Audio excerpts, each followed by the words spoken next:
Everyone, welcome back to my YouTube channel. And guys, आज की video में हम क्लास 10 की इकोनॉमिक्स का chapter number 2 which is sector of the Indian economics को कंप्लीट करने वाले हैं। तो तुम लोग ये जो व्हाइट पेपर देख रहे हो, उसमें मैंने नोट्स बनाए हैं जो कि एनसीईआरटी की सारी इसमें लाइन कवर है। एक एक इंपॉर्टेंट लाइन मैंने इसमें कवर करी है। तो तुम लोग अगर लास्ट तक वीडियो देखोगे तो तुम लोगों को सब कुछ समझ आ जाएगा। Just trust me. ओके, सबसे पहले हम स्टार्ट करते हैं। पहले हम चैप्टर का मीन समझते हैं। चैप्टर का नाम का मतलब क्या होता है? Sector of the Indian economy. Economic मतलब क्या होता है? इकोनॉमिक मतलब होती है वो एक्टिविटीज, वो सिस्टम जिसमें हम अर्न करते हैं, स्पेंड करते हैं, एक्सचेंज करते हैं गुड्स का, वो सारी हमारी इकोनॉमिक में आती है। इकोनॉमिक मतलब पैसे से रिलेटेड। ओके, अब हमारी इकोनॉमिक एक्टिविटीज 3 होती है। सबसे पहले प्राइमरी, सेकेंडरी, टर्शरी। अब एक एग्जाम्पल से लेना, तुम लोग बिस्किट खा रही हो। अब तुम लोग बिस्किट खाते खाते सोच रहे हो कि मेरे पास में आया कैसे ये बिस्किट, हाँ मतलब ये बना कैसे बिस्किट, और मैं पैसे दे रहा हूँ, इसके क्यों दे रहा हूँ पैसे। तो ये सब तुम लोग सोच रहे हो। तो सबसे पहले एक बिस्किट का एग्जांपल लेते हैं। तो बिस्किट कैसे बना? सबसे पहले आपने जो हम आपने नहीं मतलब कोई भी इंसान ने क्या करा, वीट प्रोड्यूस करा। अब वो वीट प्रोड्यूस हुआ, उसको कटाई करके वो कहाँ भेजेंगे? इंडस्ट्रीज में भेजेंगे, जहाँ पे जो वीट है वो फ्लोर में कन्वर्ट होगा, मतलब वीट का आटा बन जाएगा। अब उस आटे को और हम आगे लेके जाएंगे तो उसमें ऑयल्स वगैरह ऐड होंगे, शुगर्स वगैरह ऐड होंगे, तो ये सारी चीजें उसमें फर्दर ऐड होती जाएगी। उसके बाद में वो अच्छे से पैक होगा, बिस्किट बेक वगैरह होकर के, पैक वगैरह होकर के ट्रांसपोर्ट होकर दुकान पे आएगा, फिर हमारे घर पे आएगा। ऐसे हमारे बिस्किट की कहानी ली। अब इसी को इससे कनेक्ट करना है। सबसे पहले हमने क्या करा, बिस्किट बनाने के लिए उसको वीट चाहिए था हमें, तो वीट उगाना, वीट उगाया। वो हमारी कौन सी एक्टिविटी में आया या फिर सेक्टर में आया? वो हमारी प्राइमरी सेक्टर में आया।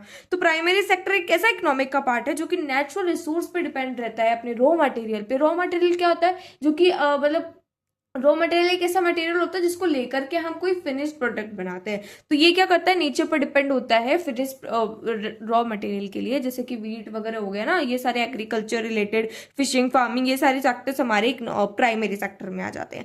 अब इसको हम एग्रीकल्चर सेक्टर भी बोलते हैं। क्यों? क्योंकि इसमें सारी चीजें एग्रीकल्चर से रिलेटेड होती है, और ये ना सभी सेक्टर्स का बेस होता है। क्यों? क्योंकि इसी से ही तो प्रोडक्ट बन करके आगे जाता है। जब हमारे पास वीट ही नहीं होगा तो बिस्किट कहाँ से आएगा? तो इसलिए ये बेस होता है। अब हमारी सेकेंडरी सेक्टर आता है। अब हमारा जो बिस्किट है वो आगे बढ़ चुका है, मतलब अब वीट तो प्रोड्यूस हो गया। वीट क्या खोरा खाएंगे? नहीं खाएंगे। अब हम जाएंगे उसको आगे लेके जाएंगे, वो क्या करेगा, पीसेगा, वीट फ्लोर में कन्वर्ट होगा, उसके बाद में उसमें ऑयल्स, शुगर वगैरह, ऑयल बेक वगैरह होगा। ये सारी जो एक्टिविटीज आती है ना, वो सारी होती है बड़े स्केल पे, इसलिए हम उसको घर पे नहीं कर सकते, हम उसको कहाँ करते हैं, इंडस्ट्रीज में करते हैं।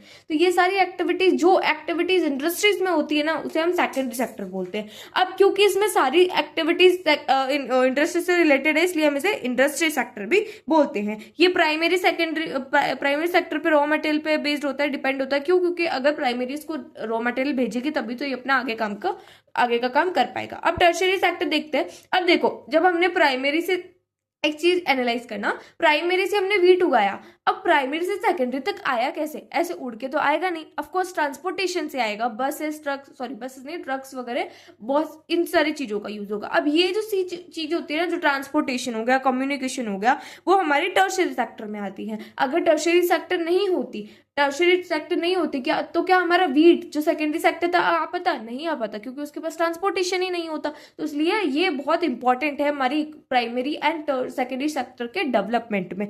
तो ये क्वेश्चन ऐसे भी पूछ सकता है कि कैसे इंपॉर्टेंट है टर्शरी सेक्टर डेवलपमेंट पे प्राइमरी और सेकेंडरी के, तुम लोग बता सकते हो, आई होप नाउ। ओके, अब इसमें क्या, कम्युनिकेशन, बैंकिंग, ये सारी चीजें इसमें इंक्लूडेड रहती है। बट इसके अलावा भी इसमें जैसे एम्प्लॉयमेंट वाले होती है ना, वो चीजें भी इसमें इंक्लूडेड रहती है, जैसे कि teachers, doctors, lawyers, barbers, IT etcetera, ये सारी सेक्टर्स भी इसमें आती है। अब क्योंकि ये सर्विसेज प्रोवाइड करता है, जैसे कि ट्रांसपोर्टेशन की सर्विस हो गई, बैंकिंग की सर्विस हो गई, कम्युनिकेशन की सर्विस हो गई, जैसे कॉल सेंटर वगैरह होते हैं ना, वो तो क्योंकि ये सर्विसेज प्रोवाइड करता है तो इसे हम सर्विस सेक्टर भी बोलते हैं। ठीक है, अब देखो, अब आपने, हमारा प्रोडक्ट है वो दुकान तक आ गया। अब आप मान लो बिस्किट लेने गए, तो आपको कुछ पे करना पड़ेगा, आप फ्री में नहीं दोगे।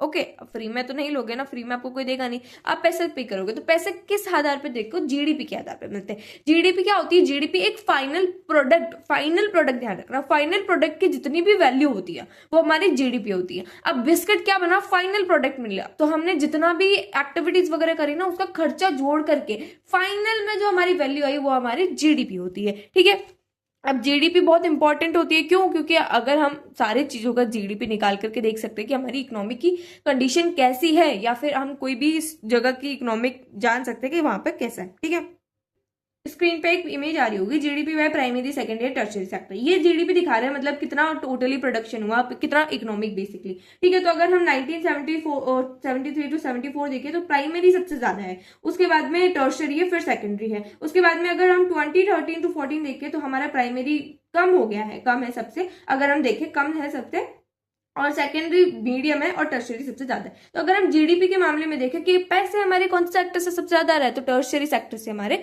सबसे ज्यादा पैसा आ रहा है। अब तुम लोग एक और ग्राफ देखो जिसमें क्या है, shares of sectors in GDP.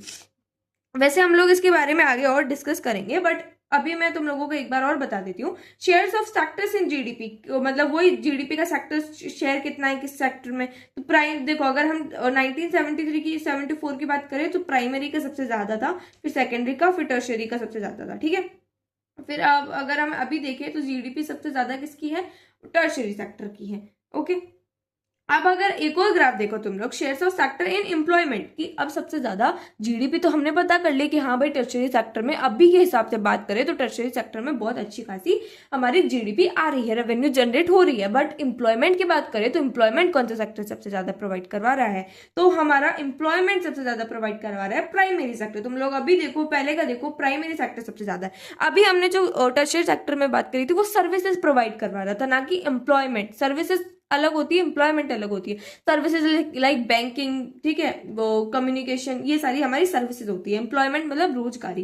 ठीक है, तो एम्प्लॉयमेंट की बात करें तो ऐसा क्यों हो रहा है, क्योंकि जब जीडीपी हमारी टर्शियरी सेक्टर से सबसे ज्यादा आ रही है, फिर हमारी प्राइमरी सेक्टर में सबसे ज्यादा एम्प्लॉयमेंट क्यों है। अगर हम ऐसा क्वेश्चन आए तो हम लोग आंसर ऐसे कर सकते हैं कि देखो, प्राइमरी एक्टिविटी इसमें ना क्या, जैसे फॉर एग्जाम्पल मानते हैं लक्ष्मी की हमारी कहानी है, तो लक्ष्मी के पास में 2 हेक्टर ऑफ लैंड है, उसके घर पे 5 जने हैं। ठीक है, तो वो पांच जने क्या करते हैं, उस 2 हेक्टर लैंड पे क्या करते हैं, फार्मिंग वगैरह करते हैं, और वो प्रोडक्शन देते हैं एक स्पेसिफिक। ओके, अब मान लो उसमें से 3 जने बीमार पड़ गए, या फिर 3 जने नहीं आ रहे, तो वो जो 2 जने मिलकर के 2 हेक्टर के लैंड पे जितना प्रोडक्शन कर रहे थे ना, वो 5 जनों के बराबर था। मतलब वो जो 3 जने अगर हट भी जाए ना, तो भी प्रोडक्शन पे, पैसों पे कोई फर्क नहीं पड़ेगा, सेम प्रोडक्शन होगा। मतलब क्या हुआ, जो 3 जने थे वो एक्स्ट्रास थे, हाँ एक्स्ट्रास थे वो, उनके रहने ना रहने से कोई फर्क ही नहीं पड़ता, तो वो एक्स्ट्रास ही हुए ना। तो वो क्या कर रहे थे, more than need, actual need से ज्यादा जब कोई इंसान काम करता है ना, तो उसे हम बोलते हैं डिस्क्यूज्ड अनएम्प्लॉयमेंट।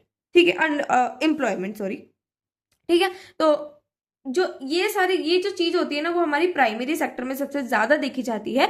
इसलिए प्राइमरी सेक्टर में एम्प्लॉयमेंट तो बहुत रहती है, क्योंकि लोग छुपे रहते हैं, होते तो वो अनएम्प्लॉयड ही है, बट वो एम्प्लॉयमेंट के पीछे छुपे रहते हैं, वो जबरदस्ती काम करते हैं। ठीक है, कि हाँ भाई मतलब बहुत ज्यादा जने ऑलरेडी, फिर भी कुछ लोग और उसमें जुड़ जाएंगे। ठीक है, जैसे एक्चुअल नीड से ज्यादा लोग काम कर रहे हैं, एक्चुअल नीड से ज्यादा लोग काम कर रहे हैं, तो इसलिए एम्प्लॉयमेंट तो ज्यादा दिखा रहा है, बट जीडीपी पैसा तो उतना ही रहेगा, कितने भी लोग आके काम कर लो। एक और एग्जाम्पल तो समझ जाए, अगर तुम लोग अपना प्रोजेक्ट लो, मान लो तुम एक प्रोजेक्ट है जिसको बनाने के लिए सिर्फ 2 जनों की जरूरत है, बट तुम लोग 5 जनों का ग्रुप बना करके बैठे हो, तो 2 जने भी वो प्रोजेक्ट का काम कर सकते थे, बट तुमने क्या करा, 5 जने लेकर के बैठे, तो बात तो सेम ही रह रही है ना। तो वही इससे कनेक्ट करना तुम लोग। ठीक है, तो अगर हम इनिशियल स्टेट में देखें तो सबसे ज्यादा क्या थी, अगर हमने अभी इनिशियल स्टेट का देखा, शुरू स्टार्टिंग का, तो सबसे पहले प्राइम हमारा क्या था, प्राइमरी सेक्टर। तुम लोग देख सकते हो प्राइमरी सेक्टर सबसे ज्यादा ग्रोथ कर रहा था, बट उसके बाद में हमारा सेकेंडरी सेक्टर हुआ। क्यों? क्योंकि जब अब देखो प्राइमरी सेक्टर में ही सबसे ज्यादा, अगर जॉब वगैरह सबसे ज्यादा सब लोग प्राइमरी में आएगा, तो बाकी एक्टिविटीज कहाँ जाएगी, तो इसलिए लोग जैसे जैसे प्राइमरी बढ़ती गई ना, वैसे लोग अदर एक्टिविटीज में भी जाने लग गए, फिर सेकेंडरी में चल गए। अब सेकेंडरी में जाने, फिर सेकेंडरी ग्रोथ होने लग गई बीच में। ठीक है, उसके बाद में प्राइमरी के बारे में सेकेंडरी, सेकेंडरी के बाद में टर्शरी, क्योंकि सेकेंडरी के बाद में जैसे जैसे लोगों के पास पैसा है, एक्टिविटी बढ़ी, तो टर्शरी में बढ़ गई। अब टर्शरी सेक्टर अभी के हिसाब से इतनी इंपॉर्टेंट क्यों है, क्या लगता है आपको, क्यों सेकेंडरी टर्शरी सेक्टर इतनी इंपॉर्टेंट हो रही है, सभी चीज में टर्शरी सेक्टर बढ़ रही है, ऐसा क्यों हो रहा है? देखो, अब देखो, पहले के अगर जमाने की बात करें तो बेसिक फैसिलिटीज किसी के पास नहीं होती थी, बट अगर अभी की बात करें तो हमारे पास में बेसिक फैसिलिटीज है। बेसिक फैसिलिटीज जैसे कि स्कूल है, हॉस्पिटल्स है ना, ये सारी चीजें बेसिक फैसिलिटीज होती है। तो अभी देखो हमारे हर एक जगह पे, इवन विलेजेस में भी अभी हमें बेसिक फैसिलिटीज मिल जाती है। तो अभी हमें, क्योंकि अभी सब जगह हमारी बेसिक फैसिलिटीज है, जैसे लाइक हॉस्पिटल, इंस्टीट्यूशन, बैंक, ठीक है, और स्कूल्स वगैरह, इसलिए टर्शरी सेक्टर इंप्रूव कर रही है, क्योंकि ये सारी चीजें किस में आती है, टर्शरी सेक्टर में ही आती है ना, हमने पढ़ा था अभी। अब देखो, हमने एक और चीज पढ़ी थी, अगर एग्रीकल्चर और जो इंडस्ट्रीज है उसका डेवलपमेंट होगा तो टर्शरी सेक्टर का डेवलपमेंट होगा। क्यों? क्योंकि उनको ट्रांसपोर्टेशन के लिए तो टर्शरी चाहिए होगा ना, जितना ज्यादा प्रोडक्शन उतना ज्यादा ट्रांसपोर्टेशन, तो इसलिए भी टर्शरी सेक्टर बढ़ रही है। और थर्ड चीज है, अब देखो लोग अलग अलग तरीकों से पैसे ज्यादा कमाने लग गए, तो उनका घूमना जाना, बाहर खाना खाना, टूरिज्म वगैरह बढ़ना, तो ये सारी चीजें बढ़ रही है, तो इसलिए हमारा टर्शरी सेक्टर भी बढ़ रहा है। और अब आजकल तुम लोग देखोगे इंटरनेट वगैरह बढ़ रहा है, टेक्नोलॉजी वगैरह बढ़ रही है, तो इसलिए भी टर्शरी सेक्टर हमारा बढ़ रहा है। ठीक है, अब हमने बात कर ली कि ज्यादा एम्प्लॉयमेंट टर्शरी के पास और प्राइमरी के पास में क्यों है। ठीक है, एम्प्लॉयमेंट के बारे में बात करी थी, तो बेसिकली वो क्या है, हमने कहानी से मदद से पूरा सब कुछ समझ लिया था। एक बार और समझा देती हूँ। एक ऐसा सिचुएशन जहाँ पे एक इंसान है ना, बहुत ज्यादा लोग काम कर रहे हैं, एक्चुअली नीड से बहुत ज्यादा इंसान काम कर रहे हैं। I know it is complicated but it is important, that is why I am giving it time. Okay, सबसे पहले ध्यान रखना, मान लो तो एक जगह है, ठीक है, वहां पे एक लैंड है, उस पे 2 जने अगर काम करेंगे तो 15,000 कमा रहे, प्रोडक्शन दे रहे हैं, 15,000 की प्रोडक्शन दे रहे हैं महीने का, पर मंथ का बोल रही हूँ। अब मान लो उस पे 5 जने आ गए, 5 जने आ गए, तो भी वो मिलके 15,000 देख, मतलब 1 रुपए का भी फर्क नहीं आया, नहीं आया। तो ये सिचुएशन हुई। ठीक है, तो इसमें 2 जने भी काम कर रहे थे, 5 जने में मिलकर के 15,000 दे रहे, तो मतलब 3 जने एक्स्ट्रा से, उनके रहने ना रहने से कोई मतलब नहीं पड़ता है ना। तो वो जो 3 जने हैं ना, वो डिस्क्यूज्ड एम्प्लॉयमेंट में आते हैं। अब वो क्या है तो अनएम्प्लॉयड ही, क्योंकि उनके आने ना होने से कुछ फर्क नहीं पड़ता है, बट वो क्या है, एक एम्प्लॉयमेंट के पीछे छुपे है, वो दिखा रहे कि हाँ एम्प्लॉयड है, बट वो एक्चुअली में अनएम्प्लॉयड है। ओके, अब हम सीजनल एम्प्लॉयमेंट की बात करें तो वही फार्मर्स का तुम लोग देख सकते हो, जो कभी कभी उनको सीजन में जॉब मिलती है।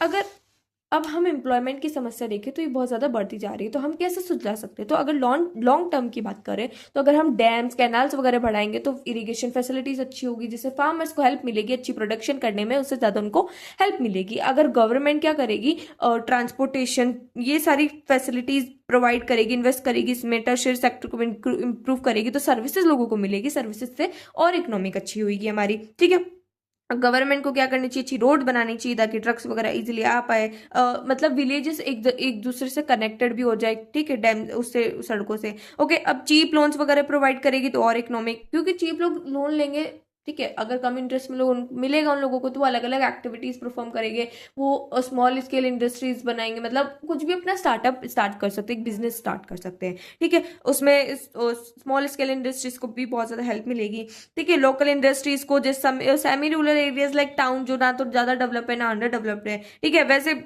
एरियाज को अगर हम अच्छे से प्रमोट करेंगे, ठीक है, तो वो ऐसे भी हमारी इकोनॉमिक सुधर सकती है। स्मॉल स्केल इंडस्ट्रीज, मिल्स वगैरह लेके जाना, ताकि जो फार्मर्स है वो और उनको अपॉर्चुनिटी मिलेगी उनकी प्रोडक्शन सेल करने का, तो उससे भी हमारी इकोनॉमिक बढ़ सकती है। अब हमारी नीति आयोग क्या होती है, national institution for transforming India. ठीक है, ये क्या करती है, प्लान्स बनाती है, गवर्नमेंट को प्लान्स बना के देखती है डेवलपमेंट का, कि कैसे कंट्री हमारी डेवलप हो सकती है, और इसके एक मतलब ये बताती है कि जो 20 लाख जॉब है ना, वो हमारे एजुकेशन के सेक्टर्स में आ सकती है, और 35 लाख टूरिज्म की जो जॉब्स में।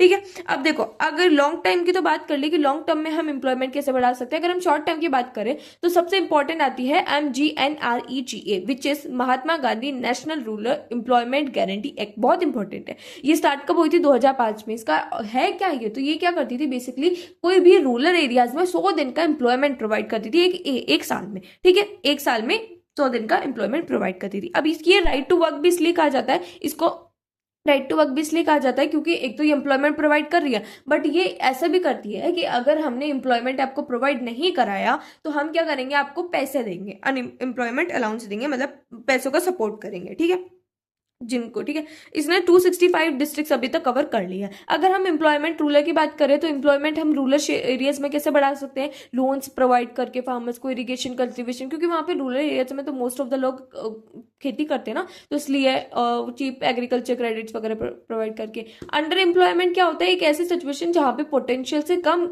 अपनी पोटेंशियल से कम हम काम कर रहे होते हैं। जैसे मान लो तुम एक अच्छे एजुकेटेड हो बट तुम्हें जॉब नहीं मिल रही है, तो तुम्हें ऐसी जगह काम करना पड़ रहा है जहाँ पे तुम्हारी इतनी नॉलेज का कोई काम ही नहीं है, तो इसमें हमारी अंडर एम्प्लॉयमेंट आ जाती है। अनएम्प्लॉयमेंट तो तुम लोग को पता ही है।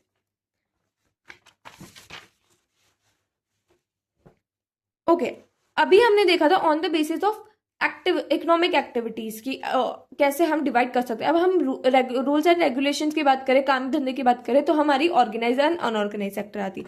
अब तुम लोग एक बार एग्जांपल देखो, तो अब अपने आसपास देखोगे तो बहुत सारे ऐसे लोग होते हैं जो कि अपने काम से खुश होते हैं। वैसे खुश तो कोई नहीं होता है, बट एक वो रहता है ना उनके पास में कि हाँ हमारे पास में फिक्स जॉब है, एक अच्छी इनकम आ रही है। और कुछ लोग होते हैं जो कि बहुत दुखी होते हैं क्योंकि उनके पास में अच्छी जॉब नहीं, अच्छी इनकम नहीं होती है, अच्छी फिक्स्ड वर्किंग आवर्स नहीं होता है। तो उसी बेस पे हम ऑर्गेनाइज अनऑर्गेनाइज सेक्टर को बांटेंगे। ऑर्गेनाइज सेक्टर्स वो होते हैं जहाँ पे फिक्स्ड वर्किंग आवर्स होता है, ओवर टाइम अगर करते हैं ना तो एक्स्ट्रा पेड होता है, एम्प्लॉयर को अच्छी सैलरी मिलती है, जॉब सिक्योरिटी मिलती है, मतलब जॉब ऐसे नहीं कि कभी भी हटा दे, ठीक है। बेनिफिट्स मिलती है जैसे कि पेड लीव, पेंशन वगैरह, जैसे कि तभी तो लोग गवर्नमेंट जॉब में ज्यादा प्रेफर करते हैं जाना। तो बैंक, गवर्नमेंट ऑफिसर्स ये हो गए ना, यहाँ पे सारे रूल्स एंड रेगुलेशन फॉलो होते हैं, ये इंपॉर्टेंट चीज है, ठीक है।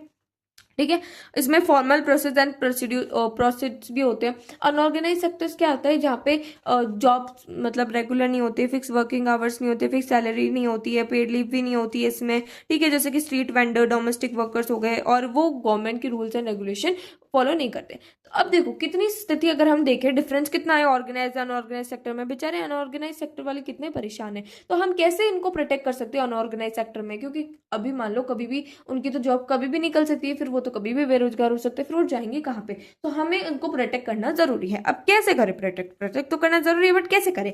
सबसे पहले अगर हम कुछ जो बड़ी बड़ी कंपनीज होती है ना, वो क्या करती है, बड़ी बड़ी भी नहीं मतलब मीडियम, वो क्या करती है अनऑर्गेनाइज के पीछे छुप जाती है, मतलब गवर्नमेंट के रूल्स एंड रेगुलेशन फॉलो नहीं करती है, और ना ही एक मेन मतलब गवर्नमेंट के पास में फुल डॉक्यूमेंट वगैरह बना करके अपने को ऑर्गेनाइज सेक्टर, ऑर्गेनाइज कंपनी बनाती है।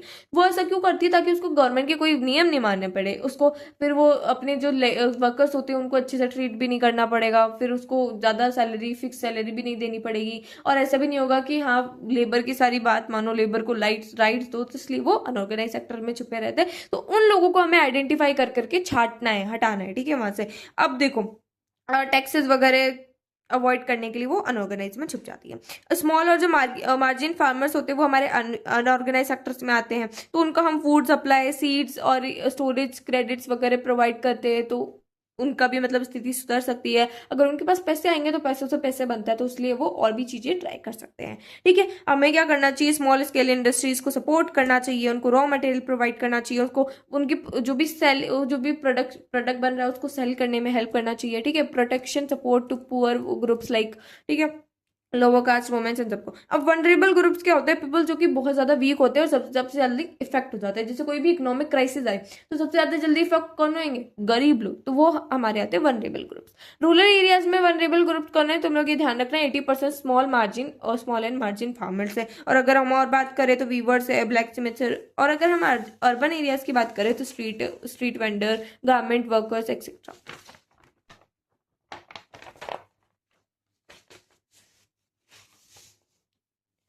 अब हमने लास्ट चैप्टर में पब्लिक फैसिलिटीज के बारे में बात करी थी। पब्लिक फैसिलिटीज मतलब वो फैसिलिटी जो कि गवर्नमेंट द्वारा प्रोवाइड की गई है, उसके बारे में अगर बात करें तो ओनरशिप की बात करें तो ओनरशिप में दो आती है। जैसे बड़ी बड़ी कंपनीज होती हैं उसके दो ओनर्स आते हैं, या तो कोई एक गवर्नमेंट ओन करती है कंपनी को, या फिर कोई एक प्राइवेट कंपनीज ओन करती है। जैसे कि अगर हम टाटा जी की कंपनी देखें या फिर कोई भी बड़ी कंपनी देखें, तो कुछ लोग प्राइवेट करते हैं, कुछ लोग कुछ गवर्नमेंट द्वारा होती है। तो यही चीज हम बात करेंगे। जो पब्लिक सेक्टर है वो गवर्नमेंट द्वारा रूल की जाती है, प्राइवेट सेक्टर कोई भी इंडिविजुअल या फिर ग्रुप ऑफ इंडिविजुअल से ऑन की जाती है। इसका मेन एम होता है पब्लिक सेक्टर का, गवर्नमेंट क्या करती है, लोगों की फैसिलिटीज देखती है कि हाँ लोगों को अच्छा करना है, मतलब पब्लिक का भला चाहती है, बट ये क्या चाहती है, इसको तो पैसा चाहिए बस, ओके।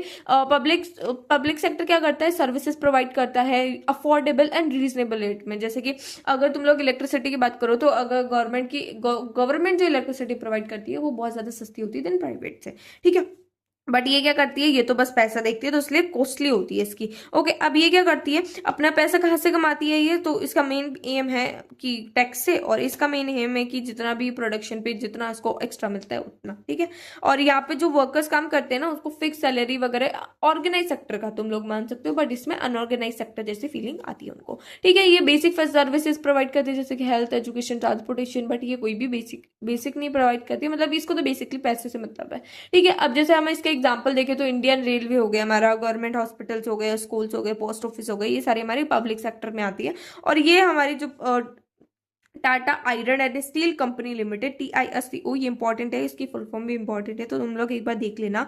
एंड टाटा ग्रुप हो गया, रिलायंस इंडस्ट्री लिमिटेड, RIL हो गया, ये सारी हमारी। अब तुम लोग एक बात सोचो कि गवर्नमेंट हमें क्यों इतनी सस्ती में चीजें प्रोवाइड कर रही है, क्यों गवर्नमेंट पैसा नहीं देख रही है, क्यों गवर्नमेंट, मतलब गवर्नमेंट भी तो पैसा कमाती है, क्योंकि पैसा तो सबको चाहिए, तो गवर्नमेंट ऐसा क्यों नहीं कर रही है? तो सबसे पहली बात है कि अगर गवर्नमेंट ने भी पैसा बढ़ा दिया ना, तो पुअर लोग कहाँ जाएंगे? फॉर एग्जाम्पल, अगर हम स्मॉल स्केल इंडस्ट्रीज की बात करें, तो वहाँ पे इंडस्ट्रीज में ऑफकोर्स इलेक्ट्रिसिटी तो चाहिए रहती है। अब अगर गवर्नमेंट ने भी अपनी इलेक्ट्रिसिटी का जो प्राइस है वो अप कर दिया, तो भाई उनकी तो जितना प्रोडक्शन नहीं होगा, जितनी उनकी इनकम नहीं होगी, उससे ज्यादा इलेक्ट्रिसिटी का बिल ही भरते रहेंगे। फिर वो सोचेंगे कि यार क्या है, इलेक्ट्रिसिटी ज्यादा बिल आ रहा है, तो वो बंद कर देंगे अपनी स्मॉल स्केल इंडस्ट्रीज। अब देखो, इससे इम्पैक्ट सिर्फ उनको नहीं पड़ेगा, फार्मर्स को भी पड़ेगा। क्यों? अगर जितनी कम इंडस्ट्रीज होगी उतना उनका प्रोडक्शन सेल होगा। वो कहाँ बेचेंगे? वीट कहाँ बेचेंगे? वो इंडस्ट्रीज में तो बेचेंगे ना, तो इसलिए पूरा सिस्टम अपना खराब हो जाएगा ना, पूरा इकोनॉमिक सिस्टम खराब हो जाएगा। So that is why government इसमें स्पेंड करती है, ताकि उनको इजीली सारी चीजें मिल जाए, ठीक है,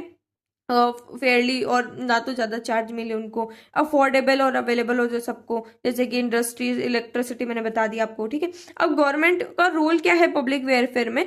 देखो, कुछ रिस्पॉन्सिबिलिटीज होती है गवर्नमेंट की हमारे प्रति, तो जैसे कि हेल्थ, एजुकेशन, बेसिक फैसिलिटीज, ये सारी गवर्नमेंट की रिस्पॉन्सिबिलिटीज होती है, जो कि गवर्नमेंट को पूरा करना चाहिए, और वो करती भी है शायद। Government also help poor backward region by spending more there. Okay, अब अगर हम एमसीक्यूज की बात करें, तो एमसीक्यूज में ऐसे क्वेश्चन आ सकते हैं, तो तुम लोग इनको देखना। इन्फेंट्री मोरालिटी रेट की बात करें, तो इन्फेंट्री मतलब मैंने फर्स्ट चैप्टर में पढ़ा दिया था, बट एक बार और देख लेते हैं। तो the number of babies who dies before 1 age, मतलब 1 साल से पहले की उम्र में जो बच्चे मर जाते हैं आउट ऑफ 100 लिविंग बर्थ्स, तो उसे हम इन्फेंट्री मोरालिटी रेट बोलते हैं। ओडिशा की 40 है, तो वो बेटर है एमपी से, ठीक है, एमपी से बोल रही हूँ बेटर, ठीक है, क्योंकि जितने कम इन्फेंट्री मोरालिटी रेट उतना ही अच्छा स्टेट वगैरह जो भी हो, ठीक है। जीवी, ओ ये टॉपिक रह गया, तो जीवी क्या होती है? इतनी अलग अलग जब सेक्टर्स में जाती है ना, तब उसकी जो वैल्यू एड होती है उसे हम जीवीए बोलते हैं। जीडीपी की बात करें तो वो टोटल फाइनल प्रोडक्ट की वैल्यू होती है, और इसमें अलग अलग सेक्टर्स पे जब सर्विसेज पे डिफरेंट स्टेज पे जाती है ना प्रोडक्शन पे, तब उसकी जो वैल्यू एड होती है उसे हम जीवीए बोलते हैं। The contribution of tertiary sector was about 32% in 1977 to 78, that increase to 57 in 2018। तो यहाँ पे 32% से 53 हुआ, और ये ध्यान रखना, और 2017 to 18 में 44% of population was employed in primary sector. So okay, तो this was our chapter. I hope आप लोगों को हर एक चीज क्लियर हो गई होगी अच्छे। अगर तुम लोगों को ये वीडियो अच्छी लगी तो प्लीज़ लाइक शेयर सब्सक्राइब कर देना। आई होप तुम्हें समझ में आया होगा, and if there any topic, specific topic that I have to explain, then please let me know, I will make another video on that topic. Okay, so bye bye, thanks for watching.